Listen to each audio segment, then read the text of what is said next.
And I want to thank the shelter for inviting me here today, and thank you all for being here. I was here 20 years ago speaking, and this is an incredible, incredible turnout today. I mean, I'm just so in awe. This is amazing what you guys have all done. It's fabulous. So thank you, and unfortunately we are here, and unfortunately domestic violence is a reality.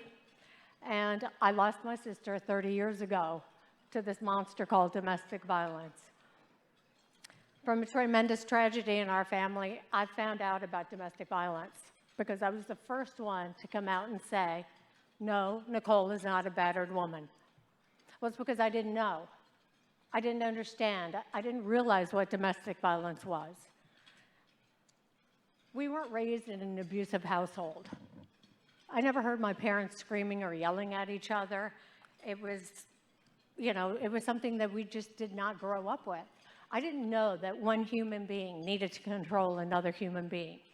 The put-downs, the you're stupid, you're ugly, you're worthless. The chipping away at somebody's self-esteem was all a part of domestic violence. That escalates into the physical violence, the hitting, the kicking, the punching, the throwing up against walls. And then if a victim's lucky enough to survive all that abuse, then there's the honeymoon phase. The oh baby, I'm so sorry, the gifts, the flowers, the excuses. Well, it's that cycle I didn't know anything about. And it's that cycle of violence that I think is so important.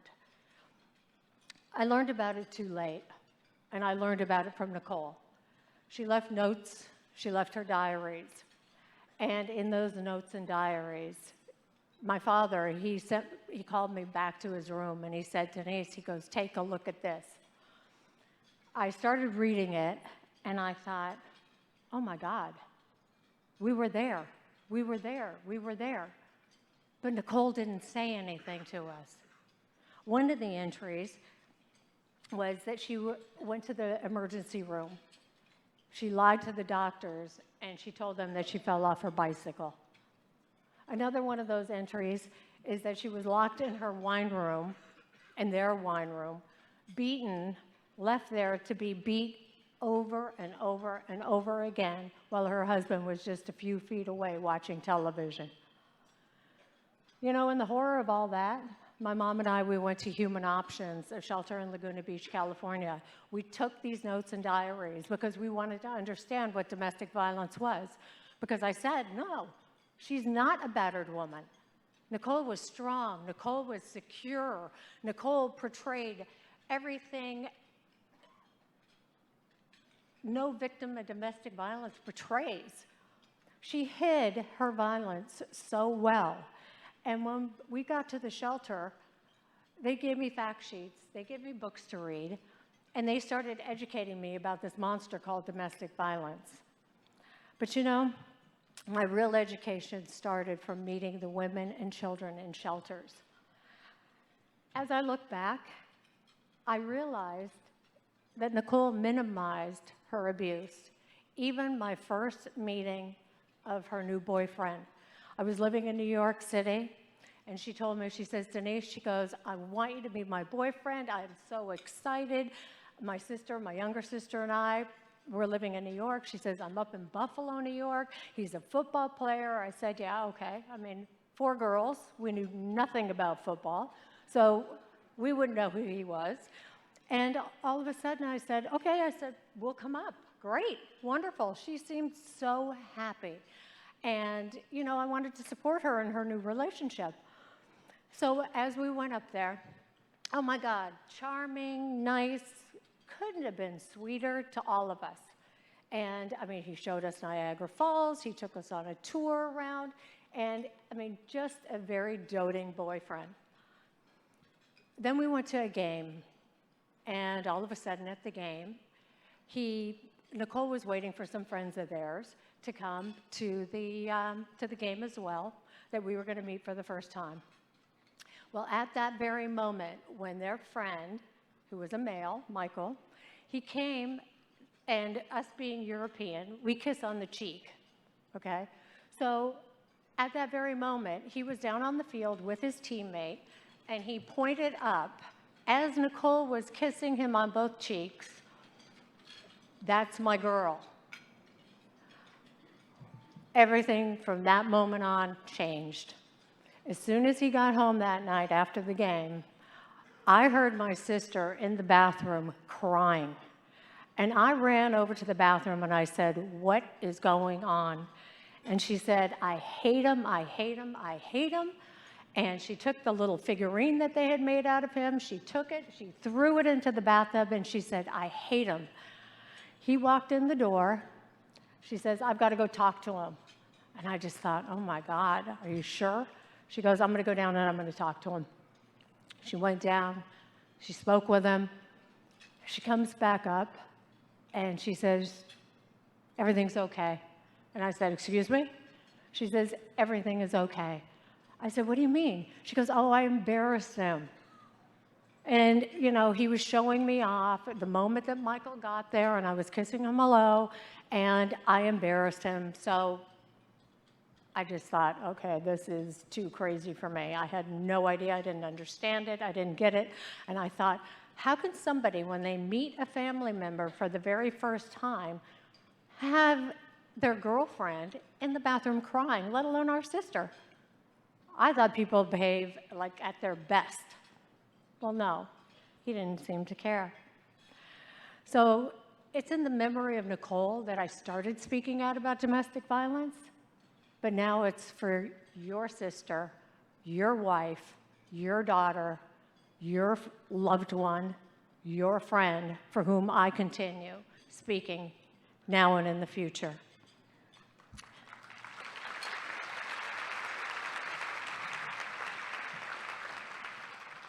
My real education started when I met the women in shelters, when I went to Human Options. And I thought, well, God, where do we start? I thought, oh, we're going to start the Nicole Brown Foundation, and domestic violence is not going to exist anymore. We're going to do away with it. How wrong I was. Well, I was introduced to a program, and I thought this was just fabulous because I believe we have to start with children. We start with children. Children who are in violent homes, they only know violence. They need a chance to learn what good things hands are for. And the program that I was introduced to, it's called Hands Are Not for Hitting. You know, more than 10 million children witness domestic violence each year. 81% of those are under the age of 4. I mean, the numbers could even be higher. The program is called Hands Are Not for Hitting. And I loved it. It's a curriculum that goes into kindergarten through 3rd and 4th through 6th. Well, besides the curriculum, the best part of this program, I thought, was where the hand places their hand on a piece of paper. They trace the outline of their hand. They color it whatever colors they want to, and they write sayings. And we did it with Nicole's children, Sydney and Justin, did it with my son, Sean, my sister's son, Aaron, and a few of their friends. And all of a sudden, I get this, I'm looking at these hands, I'm getting back all these rainbow colors, these reds, these purples, and all the kids, they took their pledge. Hands are not for hitting, words are not for hurting, my hand will not commit violence. And then, as I'm looking through these hands, I see Justin's hand. And Justin had taken a black crayon, he scratched across the top of it, and he put a tiny little red heart right in the center of it.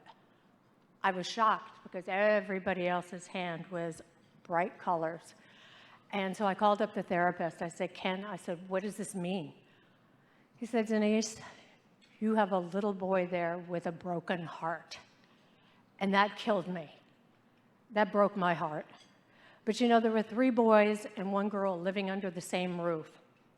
And when the roughhousing started in the house, and you know, it always did, especially with 3 boys running amok, all of a sudden, it was like a couple of months after we did this program, or the Hands Are Not for Hitting, and all of a sudden, I look, and I hear all this ruckus going on, and I go back into the bedroom, and I open up the door, and I see these kids just, I don't know, pillow fights, running around, pushing each other all over the place, and all of a sudden, I see Justin, and Justin says, you guys, stop.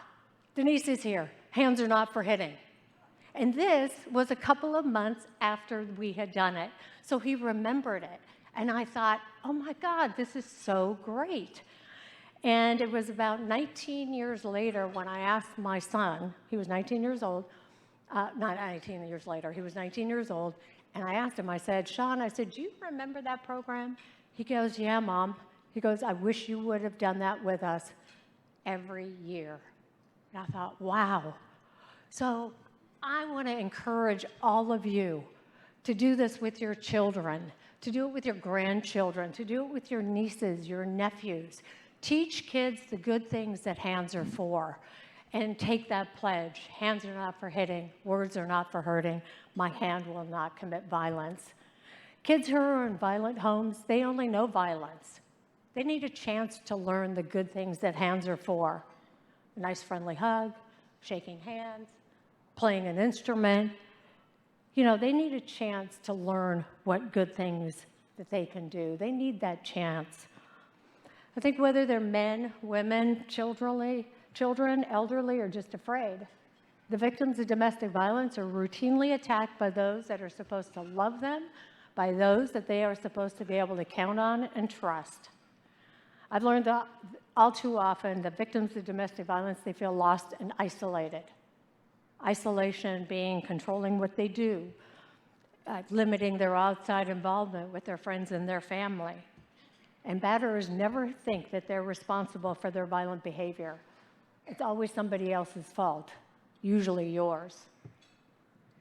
When your partner has hit you once, there's been a taboo that's been broken. It makes that second hit that much easier. For anyone trapped in an abusive relationship, it's 24 hours a day. It's like walking an emotional tightrope, always just about to fall. For victims of domestic violence, it's 24 hours a day. There's 3 things that I've learned from victims of domestic violence: hope, shame, and fear. The hope that things are going to get better, like they used to be at the beginning of their relationship.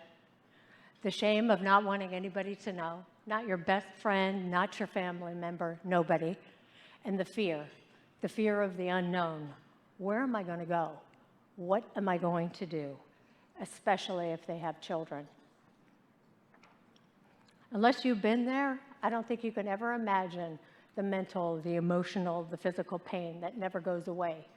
The hiding, the desperate hope that maybe next time, if you just do it differently or do it better, you're going to wake up from this horrible nightmare that you're in. You know, it's difficult to be brave when you're scared. It's hard to see the light at the end of the tunnel through eyes that are swollen shut. I've learned 2 things on my continuing journey. 1, I'm not alone in my loss. And 2, I'm not alone in my determination to make sure that the epidemic of domestic violence does not go unanswered.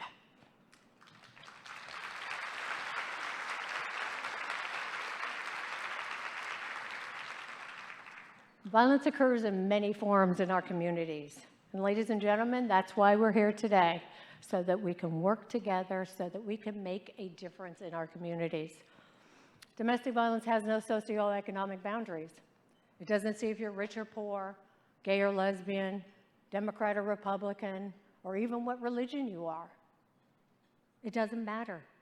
Those who are in trouble, they don't care who's reaching out to help them. They just want help. Statistics show that domestic violence victims go back to their abusive partners 7 to 10 times. Don't get frustrated. Be supportive. Be there for that person that you love. Be there and be supportive. They need help. The majority of the time, the abusers are male. Well, they need help. There's a lot of myths about domestic violence. But one of them is that abusers are abusive 24 hours a day, 52 weeks a year. Well, they're not. They can be very charming. They can be very good. They're good times. And until you do something, or until you say something, or until you don't say anything that sends them into a complete rage. And you know what I love most about this organization? Their Gentlemen Against Domestic Violence event. Their organization that men get involved because we need good men to stand up and say no to domestic violence. So if you're not a member yet, please join the organization, get your friends to join the organization, and get involved, because we do need men to be involved with us. I can stand up here and talk until I'm blue in the face. A man can get up here and say the exact same thing, and they just go, wow, I didn't know that. But it's true. And so we need more men involved, and so grab all your friends. Go tell 2 friends, tell 2 friends, tell 2 friends. It's like that commercial. You know, it's a shame that things have to go to such extremes before we notice what's going on around us. And the saddest part of all for me is that it had to be my sister. You know, you read about things like this and you think, oh my God, those poor people. And never in a million years do you think that it's going to affect your family. But it can, and it did. And this has been the 30-year anniversary of her murder, 30-year of her death. And we did a documentary so that people would get a sense of who Nicole was. The life and murder of Nicole Brown Simpson. And we wanted people to know that how much she loved life, who she was as a person, and you know, the things that she loved to do. She loved to dance. I mean, even as a kid, if you've watched it or if you haven't, you'll see. I mean, she was always jumping around. She was always dancing. She was always doing something. She loved to run. She loved to entertain. I mean, she was just a wonderful, wonderful younger sister. And we were less than 2 years apart in age. And I just thought, you know, it's time that we let people get to know Nicole so that she is not forgotten. No victim of domestic violence should be forgotten, ever. You read about things like this. You say, oh my God, those poor people. And now I'm dedicating my life to making a difference in your community, and so that a tragedy like ours does not touch your family. As a community right here, you are the voices, and it needs to start with you. You know, the only way that we can stop this cycle of domestic violence is if we all work together, and we can offer each child a life and a future without violence. Victims of domestic violence have rights. You have the right to be safe.